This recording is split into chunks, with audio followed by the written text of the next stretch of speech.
દુર્ગા સપ્તશતી અધ્યાય બીજો વિનિયોગ.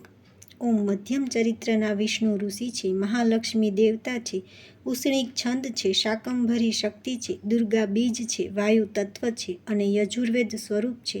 શ્રી મહાલક્ષ્મીજીની પ્રસન્નતા માટે મધ્યમ ચરિત્રના જપમાં આ વિનિયોગ કરવામાં આવે છે. ધ્યાન. હું પદ્માસન પર બેસેલા પ્રસન્ન વદના મહિષાસુર મર્દિની ભગવતી મહાલક્ષ્મીનું ભજન કરું છું કે જેઓ પોતાની ભુજાઓમાં અક્ષમાલા, પરશુ, ગદા, બાણ, વજ્ર, પદ્મ, ધનુષ્ય, કુંડિકા, દંડ, શક્તિ, ખડગ, શંખ, ઘંટા, મધુપાત્ર, શૂળ, પાસ અને ચક્ર ધારણ કરે છે. ઓમ હિમ ઋષિ કહે છે, અગાઉ સમયમાં દેવતાઓ અને અસુરો વચ્ચે પૂરા 100 વર્ષ સુધી ઘોર યુદ્ધ થયું હતું. તેમાં અસુરોનો સ્વામી મહિષાસુર હતો અને દેવતાઓના નાયક ઇન્દ્ર હતા. તે યુદ્ધમાં દેવતાઓની સેના મહાબળવાન અસુરોથી પરાજય પામી સમસ્ત દેવતાઓને જીતીને મહિષાસુર ઇન્દ્ર બની બેઠો. ત્યારે પરાજિત દેવતાઓ પ્રજાપતિ બ્રહ્માજીને આગળ કરીને તે સ્થાને જઈ પહોંચ્યા કે જ્યાં ભગવાન શંકર અને વિષ્ણુ બિરાજમાન હતા. દેવતાઓએ મહિષાસુરના પરાક્રમનો તથા પોતાના પરાજયનો યથાવત વૃત્તાંત તે બંને દેવેશ્વરોને વિસ્તારપૂર્વક કહી સંભળાવ્યો. તેમણે કહ્યું કે હે ભગવાન, સૂર્ય, ઇન્દ્ર, અગ્નિ, વાયુ, ચંદ્રમા, યમ, વરુણ તથા બીજા દેવતાઓનો પણ અધિકાર છીનવીને મહિષાસુર પોતે જ સૌનો અધિષ્ઠાતા બની બેઠો છે. તે દુરાત્મા અસુર મહિષે સમસ્ત દેવતાઓને સ્વર્ગમાંથી કાઢી મૂક્યા છે. તેઓ અત્યારે મનુષ્યોની જેમ પૃથ્વી પર વિચરી રહ્યા છે. દૈત્યોનું આ સઘળું અપકૃત્ય અમે તમને કહી સંભળાવ્યું. હવે તમે તમારા જ શરણમાં આવ્યા છીએ. તમે તેના વધનો કોઈ ઉપાય વિચારો. આ પ્રમાણે દેવતાઓના વચન સાંભળી ભગવાન વિષ્ણુ અને શિવ દૈત્યો પર ઘણો ક્રોધ કર્યો. તેમના ભવા ખેંચાઈ ગયા અને મોં કરડા થઈ ગયા. ત્યારે અત્યંત ક્રોધે ભરાયેલા ચક્રપાણી શ્રી વિષ્ણુના મુખમાંથી એક મહાન તેજ પ્રગટ થયું. આ તેજ પ્રમાણે બ્રહ્મા, શંકર તથા ઇન્દ્ર વગેરે અન્ય બીજા દેવતાઓના શરીરમાંથી પણ ઘણું પ્રબળ તેજ નીકળ્યું. તે બધા મળીને એક તેજ બની ગયું.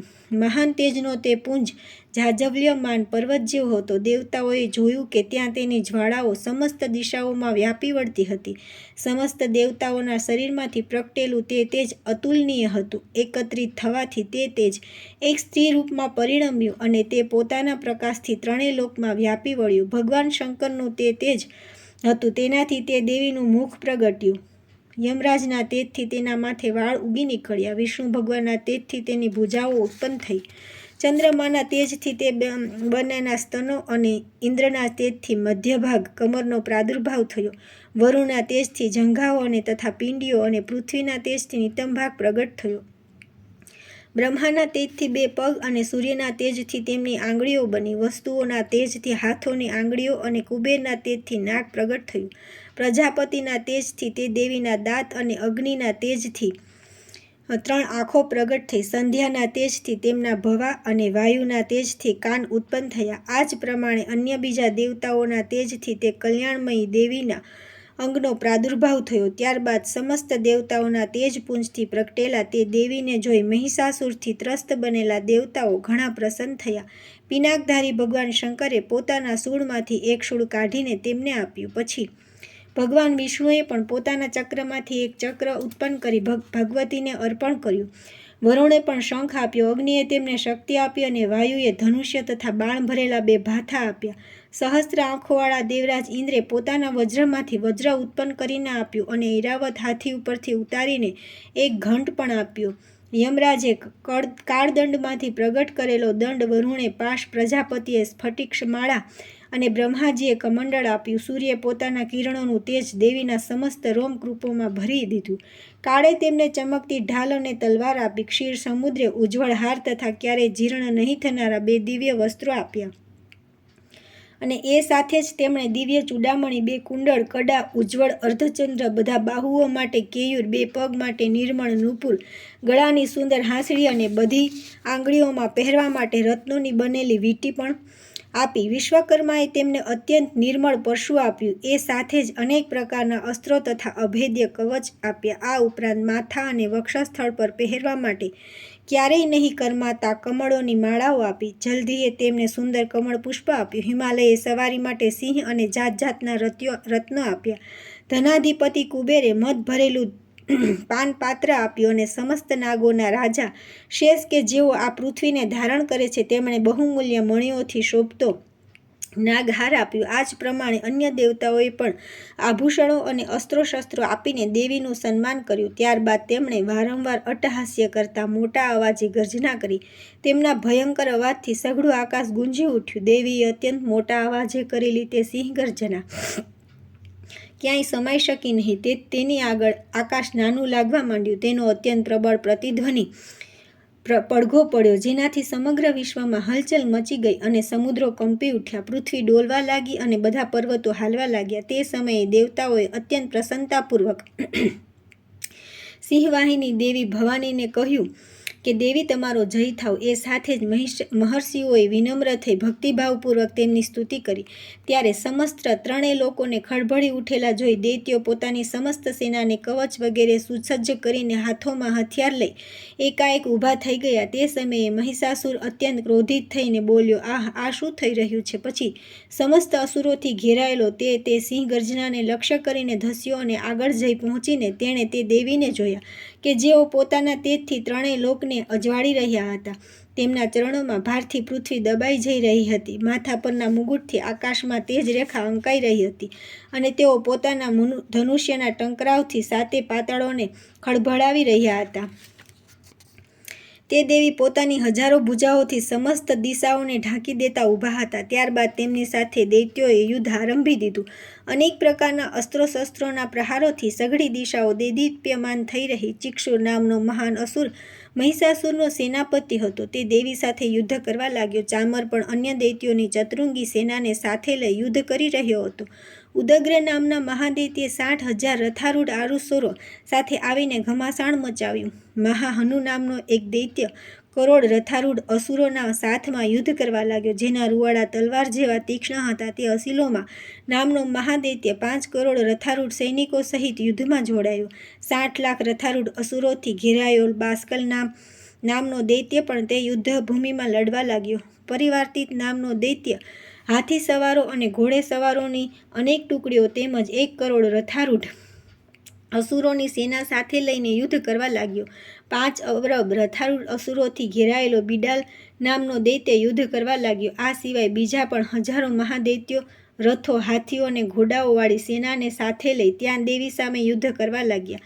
મહિષાસુર પોતે તે યુદ્ધ ભૂમિ પર કોટી હજારો રથ, હાથીઓ અને ઘોડાઓવાળી સેનાને સાથે લઈ ઘેરાયેલા ઊભા હતા. તે બધા દૈત્યો તોમર, ભિંદીપાલ, શક્તિ, મૂસળ, ખડગ, પરશુ, પટીસ વગેરે અસ્ત્રશસ્ત્રોનો પ્રહાર કરતા રહીને દેવી સાથે યુદ્ધ કરી રહ્યા હતા. કેટલાક દૈત્યોએ તેમના પર શક્તિના પ્રહાર કર્યા, કેટલાક પાસ ફેંક્યા તો બીજા કેટલાક દૈત્યોએ ખડગના પ્રહારો કરીને દેવીને મારી નાખવાનો પ્રયત્ન કર્યો. દેવીએ પણ ક્રોધે ભરાઈને રમતા રમતમાં જ પોતાના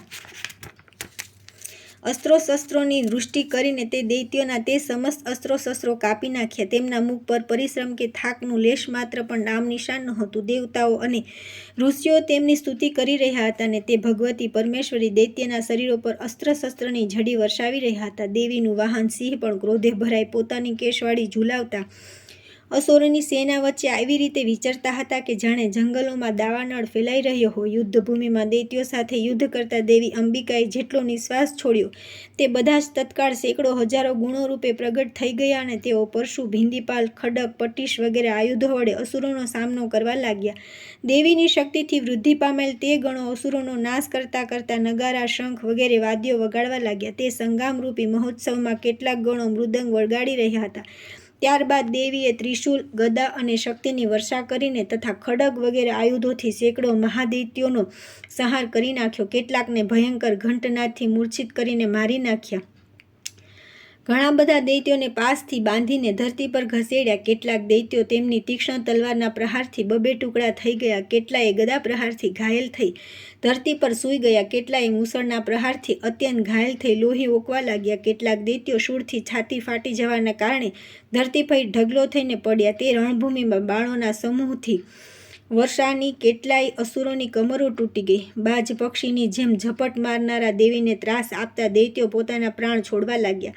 કેટલાયના હાથ છિન્નભિન્ન થઈ ગયા, કેટલાયની ગરદનો કપાઈ ગઈ, કેટલાય દૈત્યોના માથા કપાઈને પડવા લાગ્યા, કેટલાય અસુરોના શરીર મધ્યભાગે ચીરાઈ ગયા, કેટલાક મહાદૈત્યો જંઘાઓ કપાઈ જવાથી પૃથ્વી પર ઢળી પડ્યા. કેટલાયને દેવીએ એક હાથવાળા, એક પગવાળા અને એક આંખવાળા કરીને બબે ટુકડામાં વહોરી નાખ્યા. કેટલાક દૈત્યોના માથા કપાઈ જવા છતાં પણ પડેલા ફરી ઊભા થઈ જતા અને માત્ર ધડના રૂપમાં જ સારા સારા આયુધો હાથમાં લઈને દેવી સાથે યુદ્ધ કરતા લાગ્યા. બીજા ધડો માથા વિનાના યુદ્ધવાદ્યોમાં લયમાં નાચતા હતા. કેટલાય માથા વગરના ધડ હાથોમાં ખડગ, શક્તિ અને વૃષ્ટિ લીધેલા દોડતા હતા તથા અન્ય બીજા મહાદૈત્યો થોભો ઊભા રહો કહેતા દેવીને યુદ્ધ માટે પડકારતા હતા. જ્યાં આ ભયંકર યુદ્ધ થઈ રહ્યું હતું ત્યાંની ધરતી દેવીએ નષ્ટ કરેલા રથો, હાથીઓ, ઘોડાઓ તેમજ અસુરોની લાશોથી એવી પથરાઈ ગઈ કે ત્યાં ચાલવું ફરવું અસંભવ બની ગયું. દૈત્યોની સેનામાં હાથીઓ, ઘોડાઓ અને અસુરોના શરીરોમાંથી એટલા વધુ પ્રમાણમાં રક્તપાત થયો કે થોડી જ વારમાં ત્યાં લોહીની મોટી મોટી નદીઓ વહેવા લાગી. જગદંબાએ અસુરોની વિશાળ સેનાનો ક્ષણભરમાં નાશ કરી દીધો. બરાબર એવી જ રીતે કે જેમ ઘાસ અને લાકડાના મોટા ઢગલાએ આગ થોડી જ વારમાં ભસ્મ કરી દે છે અને તે સિંહ પણ પોતાની કેશવાળી ઝુલાવીને જોર જોરથી ગર્જના કરતો રહીને દૈત્યના શરીરોમાંથી જાણે તેમના પ્રાણ વીણતો રહેતો હતો, ત્યાં દેવીના ગણોએ પણ તે મહાદૈત્યની સાથે એવું યુદ્ધ કર્યું કે જેનાથી આકાશમાં ઊભેલા દેવતાઓ તેમના પર ઘણા સંતુષ્ટ થયા અને પુષ્પવૃષ્ટિ કરવા લાગ્યા. શ્રી માર્કંડેય પુરાણ સાવર્ણિક મન્વંતર કથા અંતર્ગત દેવી મહાત્મયમાંનો મહિષાસુર સૈન્ય વધ નામનો બીજો અધ્યાય. શ્રી જગદંબા અર્પણમસ્તુ.